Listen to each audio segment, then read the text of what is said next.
Buen día, queridos estudiosos. En el día de hoy vamos a ver los conceptos básicos de ergonomía. El objetivo de esta videoclase es brindar las herramientas básicas sobre el tema de ergonomía con el fin que puedan aplicarlos en su quehacer diario. Los temas que vamos a tratar el día de hoy son conceptos básicos, la historia de la ergonomía, las definiciones existentes en ergonomía, vamos a ver algunas, los objetivos de la ergonomía y la normatividad existente respecto a este tema. También vamos a mirar los usos y aplicabilidad y en una segunda videoclase miraremos la ergonomía en seguridad y salud en el trabajo, los factores de riesgo, las lesiones que se producen cuando hemos fallado en la prevención de los riesgos biomecánicos y vamos a ver una herramienta que se utiliza en la ergonomía que es la antropometría. Empezamos viendo la historia. Aquí tenemos que hablar de tres personas que han sido importantes dentro de la definición de conceptos y dentro de la definición de los procesos productivos y cómo ellos son adaptados o son manejados para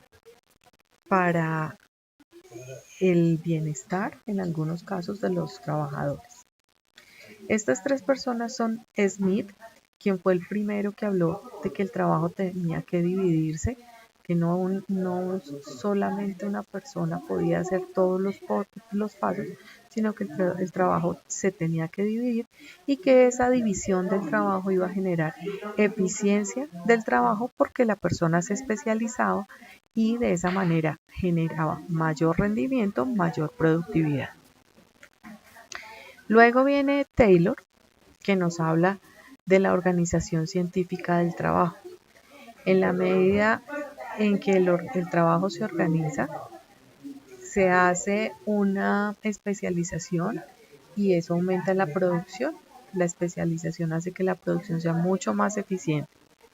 Taylor es el primero que hace un estudio de tiempos y movimientos para poder hacer un control de las actividades y una administración del trabajo. Luego viene Ford, que nos habla de la cadena de eficiencia, en donde él hace un montaje de las actividades y las estandariza. Aquí ya no importa las habilidades de las personas, pues aquí se define que las máquinas mejoran el trabajo, mejoran la producción, mejoran la eficiencia y son las personas las que simplemente tienen que manejar las máquinas. Eso genera un factor que es la tensión y la fatiga psicofisiológica en las personas que tienen que desarrollar el trabajo.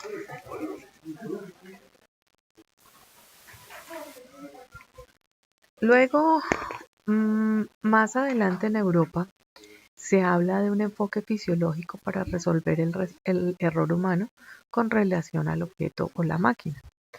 Pues era importante cuando el trabajo se hacía manual, los errores eran frecuentes y generaban pérdidas económicas y generaban accidentalidad. Entonces aquí se empieza a pensar que se debe hacer una solución de esa dificultad. Viene la Segunda Guerra Mundial y aparece la ergonomía a través de la mecanización del trabajo.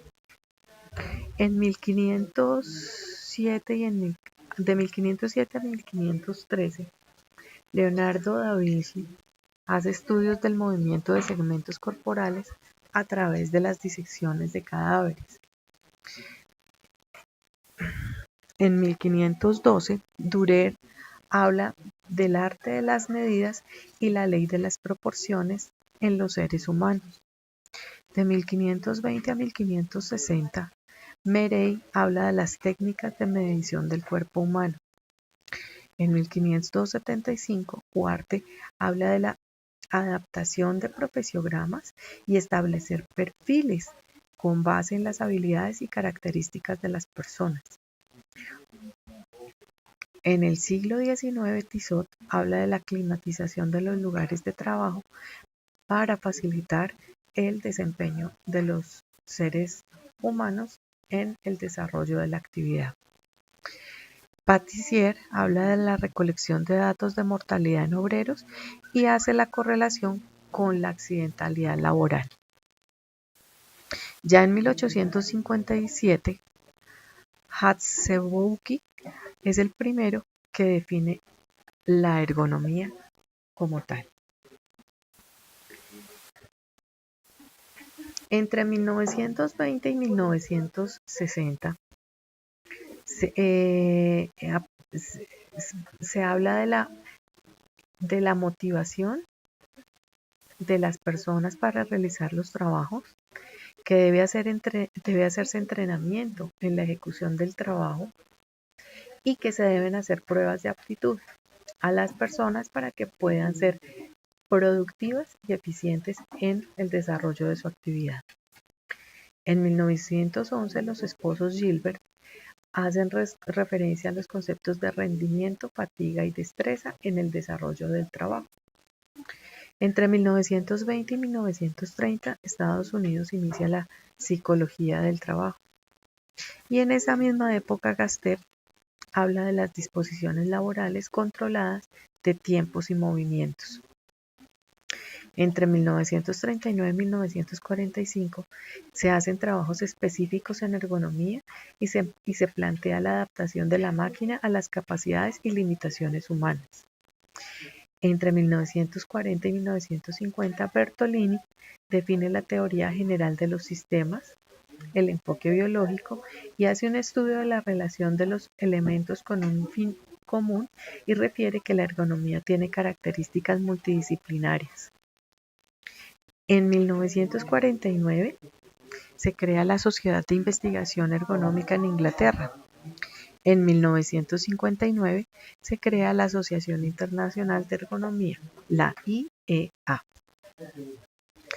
En Colombia, la ergonomía aparece a partir de 1954, cuando llegan al país los higienistas industriales que han sido formados fuera del país. Del 1954 a 1960 se hacen los primeros pinitos en el tema de higiene y en 1960 se hace el desarrollo de los primeros programas de higiene y seguridad industrial con soportes teóricos incipientes en el tema de ergonomía. En 1967 se desarrolla el programa de investigación antropométrica y de capacidad física. Este programa se hace haciendo un estudio en la población que presta servicio militar. Esto se hizo a través de una unión entre una misión sueca y la Universidad del Cauca. En 1967 también se publica el primer libro de ergonomía que se llama Compendio para el último año de ingeniería, y su autor es Jairo Flores. En 1969 se hace el Congreso Iberoamericano de Seguridad en Bogotá y se empiezan a aplicar criterios de ergonomía para solucionar problemas y prevenir problemas generados por la accidentalidad laboral. En 1970 se crea la primera carrera de ingeniería industrial en la Universidad de Antioquia en Medellín y fue fundada y dirigida por Jorge Porcadas. Y en este año también la ergonomía se adopta como disciplina de estudios básicos en algunos programas académicos universitarios. En 1978 se publica el libro Curso sobre Ergonomía y se crea la Asociación de Ingenieros Industriales. En 1980 se crea la Asociación Colombiana de Ergonomía, la cual desapareció algunos años Se crean los programas académicos en ingeniería y diseño industrial, los programas académicos de ergonomía en diseño industrial y en ingeniería industrial. Se hacen los primeros trabajos de investigación en diferentes sectores económicos y se publica el libro Notas para un curso de ergonomía y ergonomía por Jairo Estrada. Entre 1990 y 1997 se forman especialistas en ergonomía en el exterior. Nuevamente surge la Asociación Colombiana de Ergonomía y los colombianos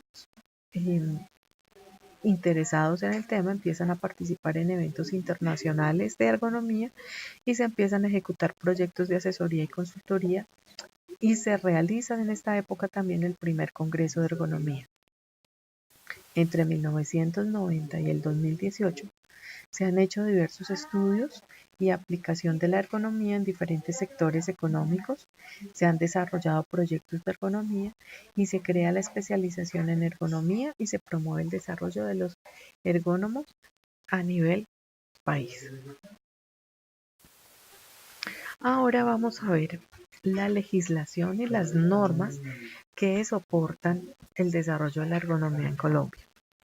Pues hablamos, realmente no hay una legislación clara y específica. Sin embargo, hay algunas normas que nos apoyan este desarrollo. Encontramos que en 1979 sale la resolución 2413,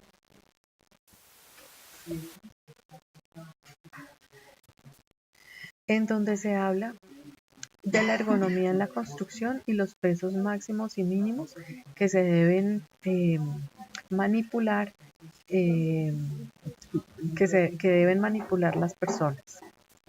En 1994, el decreto 1834 habla de la integración y el funcionamiento del Consejo Nacional de Riesgos Profesionales y en esta tema se incluye la ergonomía.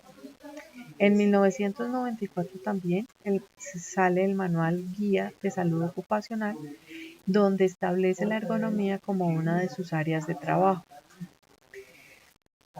Digamos que a nivel nacional esas serían las únicas tres normas que soportan o que tienen en cuenta la ergonomía como tal. Ya hay otra serie de normas definidas por el ICONTEC, el Instituto Colombiano de Normas Técnicas, que dan el soporte y la guía para ergonomía. Entre ellas tenemos la norma técnica colombiana 1440, que nos da las especificaciones para muebles de oficina y nos da las consideraciones generales relativas a la posición de trabajo, relación silla-escritorio. En la norma técnica 1819, llamada factores humanos, estamos hablando de los fundamentos ergonómicos para el diseño de sistemas de trabajo. En la norma técnica colombiana 1943, factores humanos, hablamos de los fundamentos ergonómicos de señales aplicables a los puestos de trabajo. En la guía técnica colombiana 8, electrotécnica, hablamos de los principios de ergonomía visual, iluminación para ambientes de trabajo en espacios cerrados. Y en 1994 hay una unión entre el ICONTEC y el Consejo Colombiano de Seguridad y se crea el subcomité de ergonomía para definirla. Ahora vamos a ver de dónde sale la palabra ergonomía. Tiene una etimología griega donde ergo significa trabajo y nomos significa ley o conocimiento. Entonces, el conocimiento del trabajo o la ley del trabajo. Ahora vamos a ver algunas definiciones que existen de la ergonomía. La primera que vamos a ver es la definida por la Organización Internacional del Trabajo, la OIT, que define ergonomía como la aplicación conjunta de algunas ciencias biológicas y ciencias de ingeniería para asegurar entre el hombre y el trabajo el óptimo de nuestra adaptación con el fin de incrementar el rendimiento del trabajador y contribuir a su bienestar. La Asociación Internacional de Ergonomía la define como el estudio de la actividad humana del trabajo.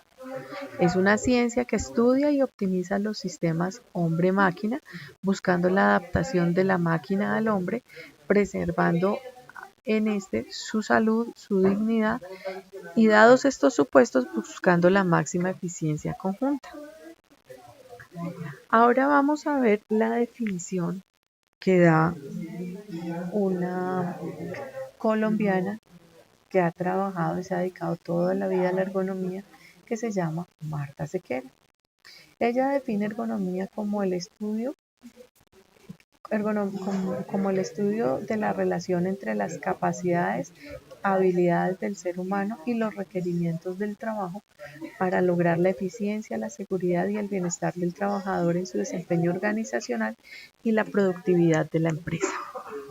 Como ven, todas las definiciones tienen un común, y es buscar la seguridad y la salud del trabajador, lograr máxima eficiencia y productividad para la organización. ¿Basado en qué? En las capacidades y habilidades del ser humano y los requerimientos del trabajo. Esto nos lleva a estudiar algunas corrientes de la ergonomía. En este punto vamos a trabajar solamente dos corrientes.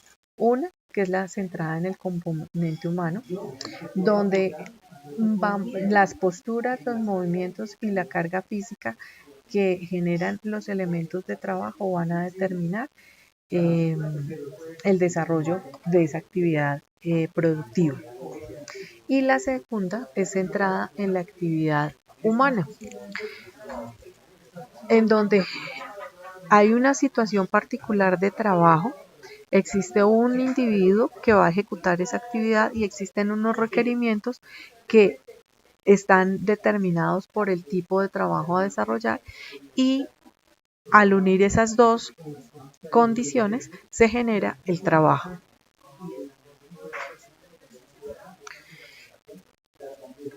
Teniendo ya definidas estas dos corrientes, vamos a ver que la ergonomía tiene dos objetivos específicos. Uno, que es el planear, y otro, que es el corregir. Planeamos cuando vamos a diseñar un puesto de trabajo, cuando vamos a diseñar un proceso productivo, cuando vamos a crear algo. Y corregimos cuando ya tenemos un puesto de trabajo, ya tenemos una actividad que sabemos que genera accidentalidad o que puede generar enfermedad, y por ende debemos corregir las situaciones que generan esas condiciones que podrían generar el accidente de trabajo o la enfermedad laboral. Estos objetivos van encaminados ¿a qué? A disminuir los esfuerzos de las personas, conservar la salud de los trabajadores, disminuir la carga física y psíquica, minimizar las contraindicaciones derivadas de la división del trabajo, mejorar la seguridad y el ambiente físico en el trabajo a través de la disminución de accidentes de trabajo y enfermedades laborales, maximizar la eficiencia del sistema hombre-máquina, aumentar la producción, reducir los costos y mejorar la calidad del trabajo. Hacia eso van enfocados los objetivos de la ergonomía. Ahora, ¿cuáles son los requerimientos de la ergonomía? Para que exista para que logremos más bien los objetivos definidos de la ergonomía, tenemos que tener un equilibrio. Equilibrio en los requerimientos de las personas y equilibrio con los requerimientos del trabajo.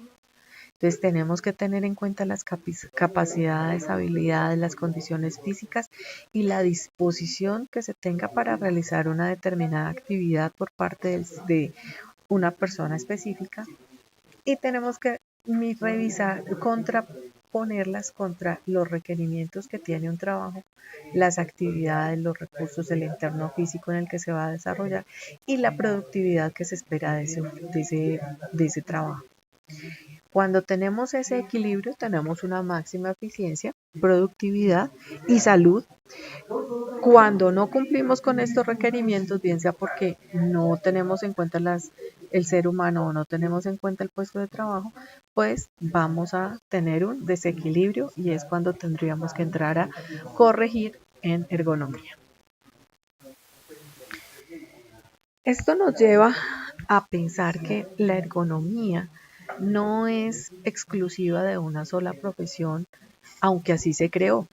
Recuerden que fueron los ingenieros industriales los que incluyeron la ergonomía y que inicialmente ellos eran los únicos que trabajaban con este tema.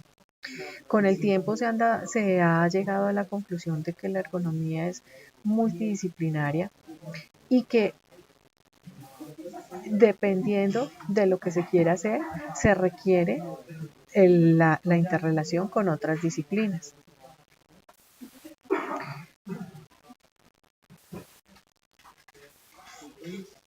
¿Para qué? Para lograr el objetivo de tener personas sanas, seguras y para lograr eficiencia en el trabajo.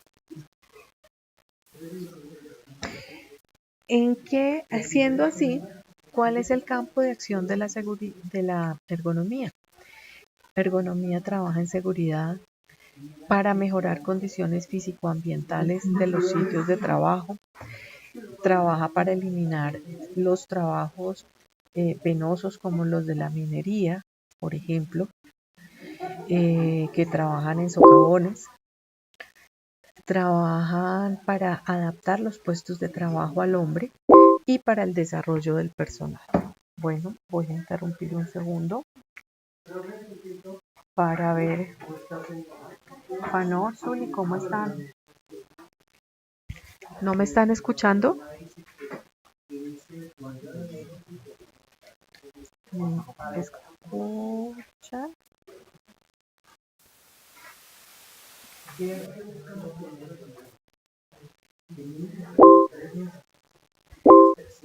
Ok, bueno, entonces, ¿hasta en qué momento se quedaron sin sonido? Ok, entonces sigamos con la conferencia.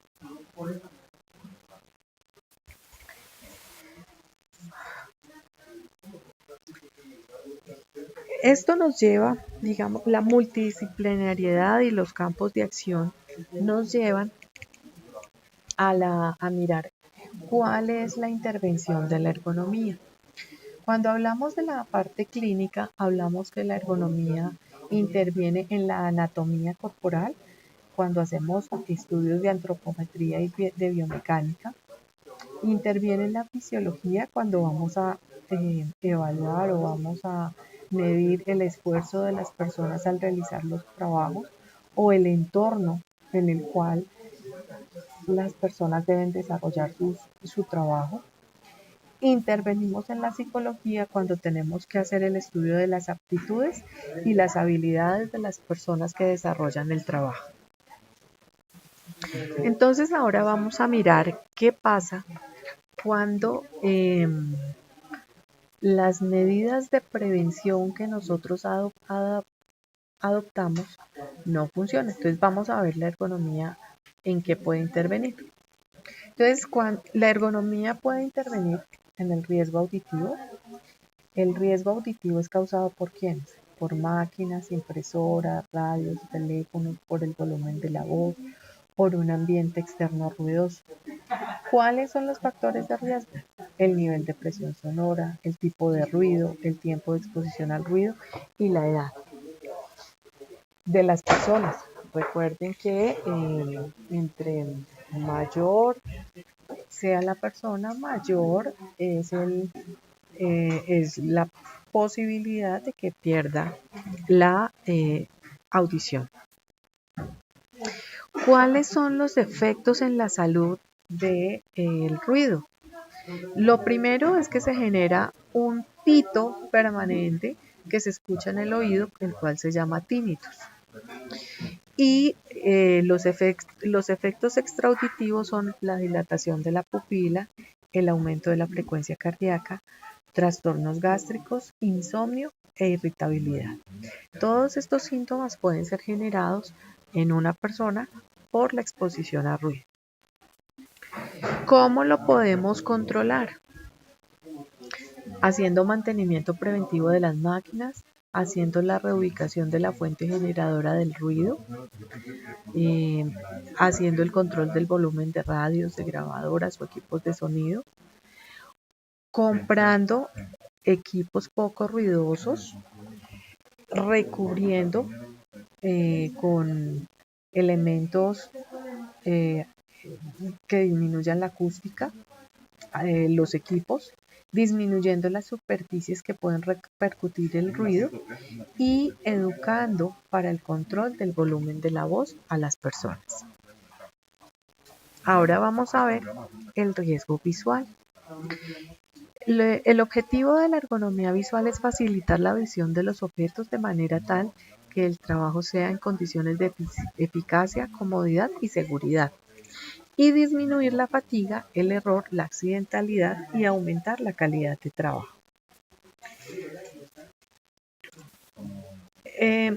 ¿Cuáles son los factores de la visión? La acomodación visual, que es lo que permite la visión de cerca y de lejos y enfocar los objetos. La agudeza visual, que permite percibir y discriminar los detalles más pequeños de los objetos. Y la adaptación visual a los diferentes niveles de luz.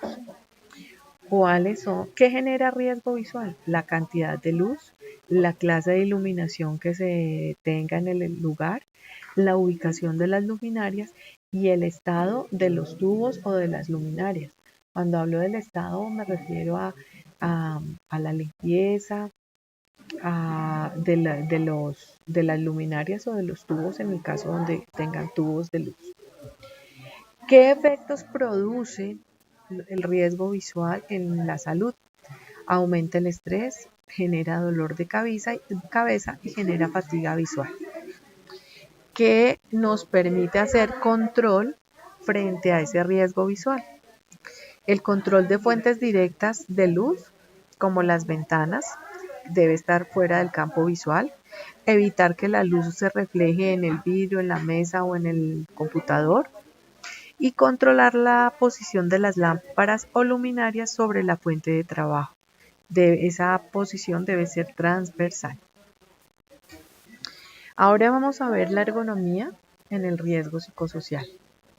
Entonces son los agentes que son percibidos real o potencialmente como agresivos para las personas, que afectan su salud, alteran la capacidad productiva, aumentan los accidentes de trabajo y las enfermedades profesionales. ¿Por qué está generado este riesgo psicosocial en ergonomía? Por el ambiente de trabajo, por los factores de trabajo, por la organización del trabajo, por el funcionamiento de la empresa y por los cambios de tecnología. ¿Qué efectos tiene el riesgo psicosocial en la salud? A nivel fisiológico, genera dolor muscular, tensión muscular, alteraciones gástricas, cardíacas y cefalea, o sea, dolor de cabeza. A nivel psicológico, genera angustia, depresión, tensión, preocupaciones o irritabilidad. A nivel del comportamiento, genera ausentismo, inestabilidad e insatisfacción. Y fuera del trabajo, genera pasividad, problemas familiares y aislamiento. Ahora vamos a ver la ergonomía en riesgo por radiaciones no ionizantes. ¿Qué lo causa? Las pantallas de los computadores y las fotocopiadoras. ¿Qué efectos pueden producir en la salud? Cansancio y fatiga visual. ¿Cuáles son las recomendaciones? La distancia visual de la pantalla debe ser entre 55 y 70 centímetros.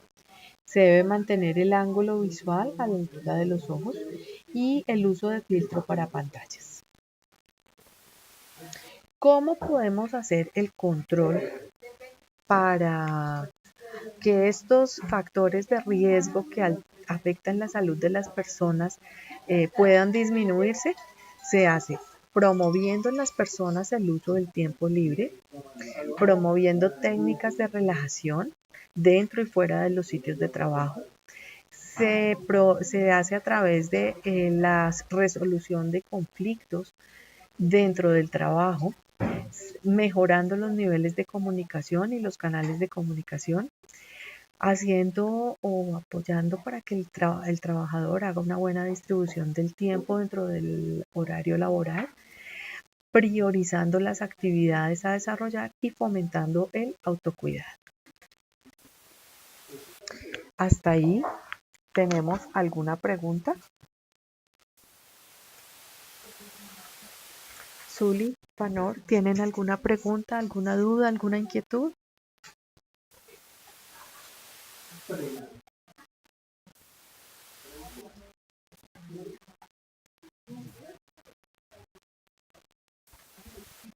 Zuli, Panor, ¿me escuchan?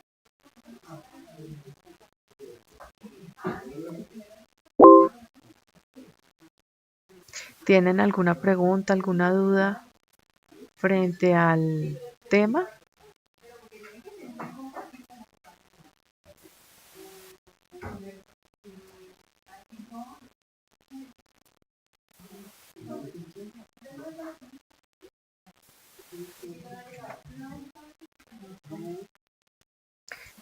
Zuli, ¿tienes alguna pregunta? Panor, ¿tienes alguna pregunta frente al tema?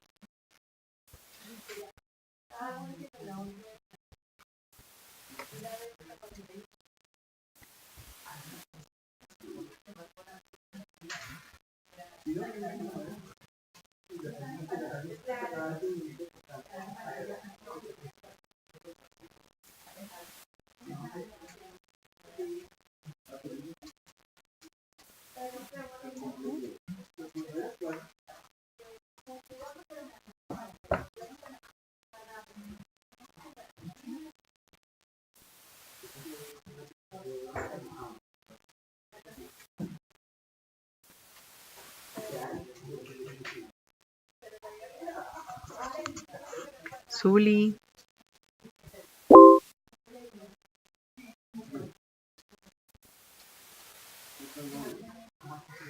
Claro que sí.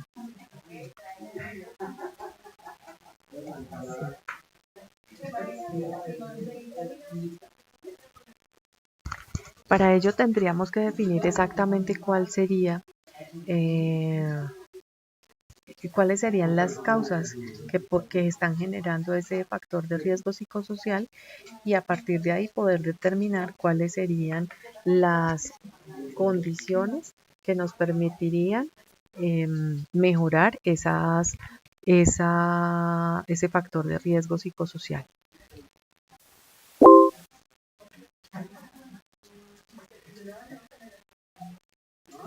Claro, tienes estrés laboral, pero lo que tenemos que revisar es qué es lo que genera ese estrés laboral.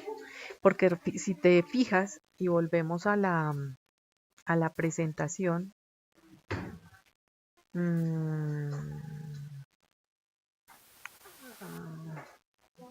riesgo psicosocial, acá. Mira que tenemos muchas causas que pueden generar ese estrés. Puede ser el medio ambiente, pueden ser los factores del trabajo, puede ser la organización del trabajo, el funcionamiento de la empresa, los cambios de tecnología. Entonces, nos toca definir exactamente de estos factores cuál es el que está generando el estrés para poder definir los controles que se pueden generar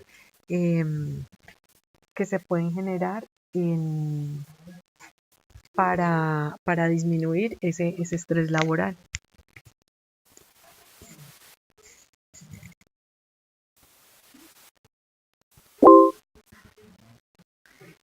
¿Tienes alguna otra duda, alguna otra pregunta?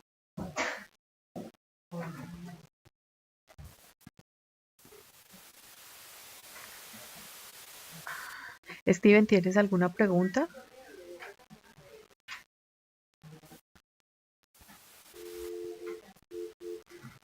Zuli, ¿tienes alguna otra pregunta?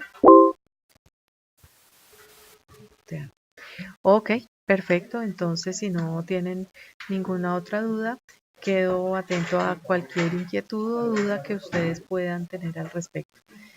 Para ello, por favor, escríbanme al correo. Que tengan una feliz tarde. Gracias por estar conectados. Hasta pronto.